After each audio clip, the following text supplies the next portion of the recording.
Hey, when you're in the pocket, you're there to throw. You only run when you have to.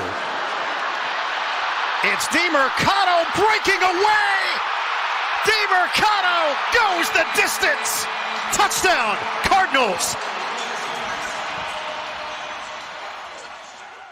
Welcome back to your Valley Sports Plugs Arizona Cardinals recap for Week 9 of your 2024-2025 season. I'm Chris Patrick with Michael Benjamin and VSP Tallman. We're here to break it all down for you. Week 9 saw your Arizona Cardinals back at home to take on rookie Caleb Williams and the Chicago Bears in State Farm Stadium. The roof was open when the game started, but then players got hailed on during the second quarter, which forced the stadium roof to be closed mid-game.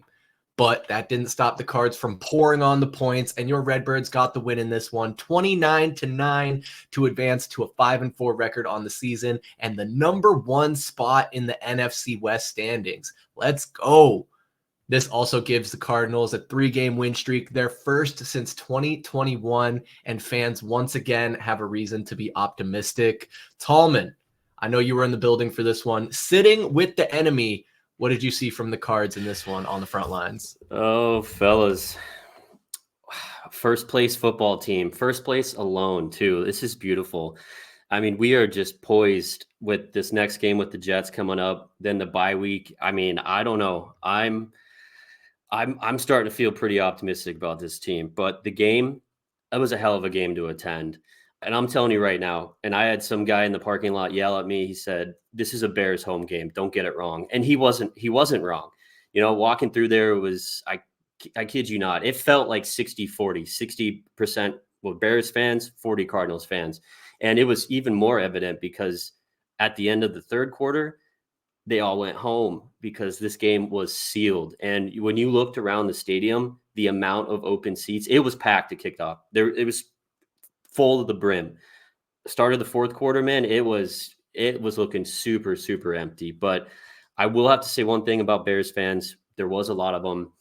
They're so much better than any fan from the state of California. I mean, everyone was super nice. I'm serious. I don't know what it is about these. They're getting their ass kicked. It's halftime, and the wind totally came out of the sail after that DeMercado run for 50 yards right at the end of the first half, where you could tell that right there, that was the death blow. That was the nail in the coffin, and I had no worry that the Cardinals were going to lose this game. It honestly felt like we were just going to dominate. So hats off to those Bears fans. They were good sports about it. But hey, guys, it's another second half shutout from this defense, which is it's crazy to say that about a defense that's supposed to be lacking talent, that is clearly underfunded. But I don't know what it is with the heart with some of these guys. They were just playing their ass off. And we can finally get some sacks. Look at that. We sacked Caleb Williams 6 times. You got 2 from Zaven Collins. It was the second straight home game where we don't give up a touchdown. The run game was incredible. I mean, that is Cardinals football right there. I mean, Kyler Murray has a pedestrian day, doesn't throw a touchdown, only throws for, I think, 150 yards, but we just rammed it down the throat of the Bears defense, which is honestly impressive to be able to do that. The defense of the Bears, they are a pretty solid squad. So, but again, that number right there for rush yards for James Conner, he gets over 100 yards. Our Arizona Cardinals team is really hard to beat, but also wanted to give some props to Trey McBride. This dude had another hurdle, man, and he gets his first touchdown, which was a rushing touchdown. And I heard some stat. It was the first rushing touchdown from Arizona Cardinals tight end since like 1968, which is just wild to think about. But yeah, like I said, the play of the game, though, was DeMercado. I mean, they hand off the ball to him, and you're thinking, all right, he's going to pick up some yards so we can get in position for the field goal. And he just rips off that run for over 50 yards. Incredible blocking on that. That was an absolute team play right there. Everybody was putting into it. And again, that was literally the gut shot for the Bears. It was over at halftime. You could tell it by the feel in the stadium. I knew it. Everybody knew it. And man, let's talk about that hail. So I was super high up. The roof was open, and it just looked like it was pouring rain. And then, of course, they shut the roof, man. That stadium with the roof open was incredible. And then they shut it. I mean, at least they can shut the roof with fans in the building, unlike another team in Phoenix. But it was sad to see that close, but it was weird, man. I didn't actually know it hailed until after the game where I was reading about it. Yeah, cold day, good win. And man, I'm glad I went to that game. I was dreading it for sure. Walking in, I was like, please, guys, let's win. I can't listen to all these Bears fans. And it just went perfectly for us. So hell of a win. First place, baby. Chris Tallman, as some Bears fans might say, it was a midway meltdown, but don't get that shit twisted. This was utter domination from the Arizona Cardinals, basically from start to finish.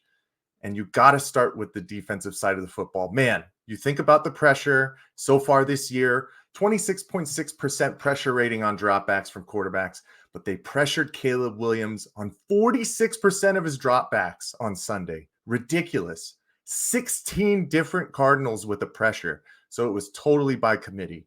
And another safety. Just incredible to see. In 2 straight games, mind that, which, gentlemen, the Cardinals have never done that in their 120-plus year franchise history.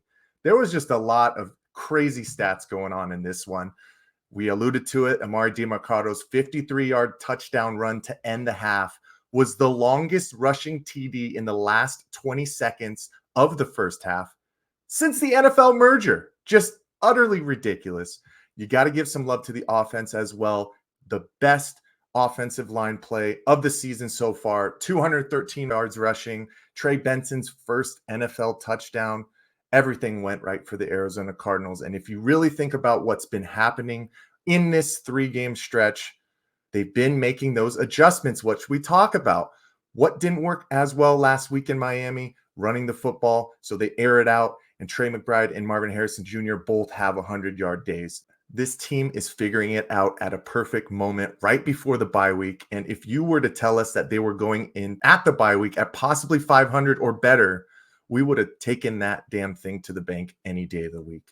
But things are really looking in a positive light for this Arizona Cardinals team, fellas. You just think about the way that the schedule is breaking down as well. After the bye week, we only play one team with a winning record. We got some fraudulent teams in the NFC West, which we sit on top of once again for the second straight week. This time, sole possession. You love to see it. The vibes are immaculate. I don't know what else to say. Gentlemen, what a win. What a day. Tallman, I'm so happy you were there to see it firsthand as well and represented for us here at VSP. But let's keep going. Bring on the Jets. That's right, Mike. Coming up in week 10, your Arizona Cardinals will stay at home and host old man Aaron Rodgers and the New York Jets. Kickoff is slated for 2:25 p.m. Arizona time. Ladies and gentlemen, we're going to keep bringing you an Arizona Cardinals recap every week this season. So make sure you like and subscribe so you can stay up to date on all the Valley Sports and Arizona Cardinals action. But for Michael Benjamin and VSP Tallman, I'm Chris Patrick, and we'll see you next time. Peace. Cardinals fans, it's